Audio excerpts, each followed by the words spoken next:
Moving on, starting this September, Austria will be extending the criteria for obtaining Austrian citizenship to the descendants of those who survived the Nazis and the Holocaust.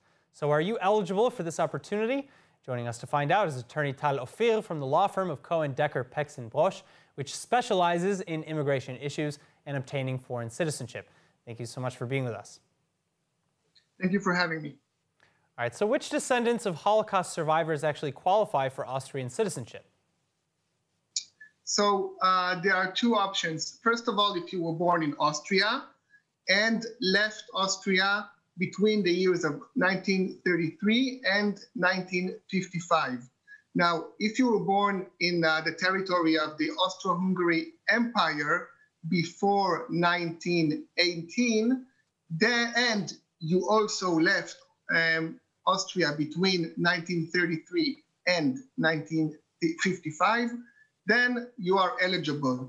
Now, if you were, the amendment basically gives all persecuted people of the Nazi party, because the Nazi party was not in control of Austria between in the 30s, in the beginning of the 30s. So if you were persecuted by the Nazi party between 1933 and 1955, then you are eligible. Wow. So you don't have to be in a concentration camp.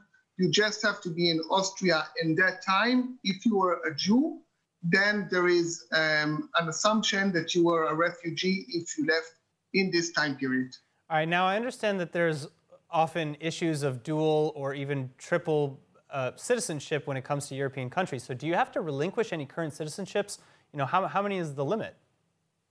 No, if you have an Israeli citizenship and you apply for an Austrian citizenship, or if you have US citizenship, you can apply also for an Austrian citizenship. You don't have to relinquish your current citizenship. What if you have more than one citizenship currently? What if, say for example, myself, if I'm both Israeli and American, can I still apply? Yes, you can apply, and the application will be reviewed. And if the Austrian authorities will see a connection to someone who left Austria between the years 1933 and 1955, then you will be eligible. Now, how many documents to prove your persecution or that you left during these specific time periods actually exist? How does one prove that they're eligible for this citizenship? Yes, so the Republic of Austria understands that not all of the documents remain.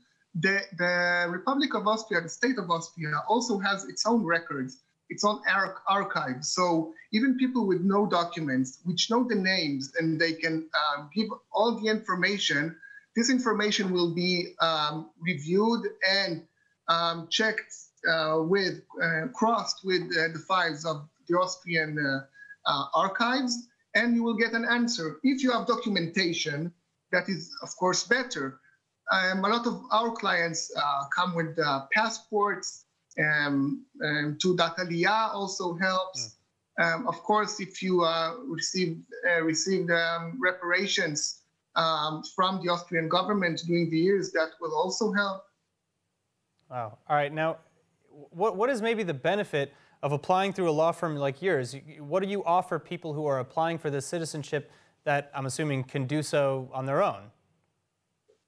Well, what we do is we take care of all the documentation. There are two basic types of documentation. The first one is documentation that the survivor has or its descendants bring before us, or we can conduct a genealogical opinion, which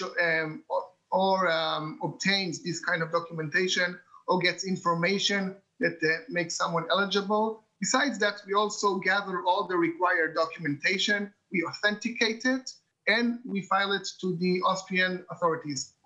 And we also do follow-up afterwards and make sure that the application is accepted. All right, well, Tal, thank you so much for sharing this opportunity and maybe some information about how to go about doing it. And for anybody watching at home who might be interested in pursuing this Austrian citizenship, you, of course, can reach out to the law offices of Cohen Decker Pexin Brosch at lawoffice.org.il/en. Thank you again, Tal. Thank you very much.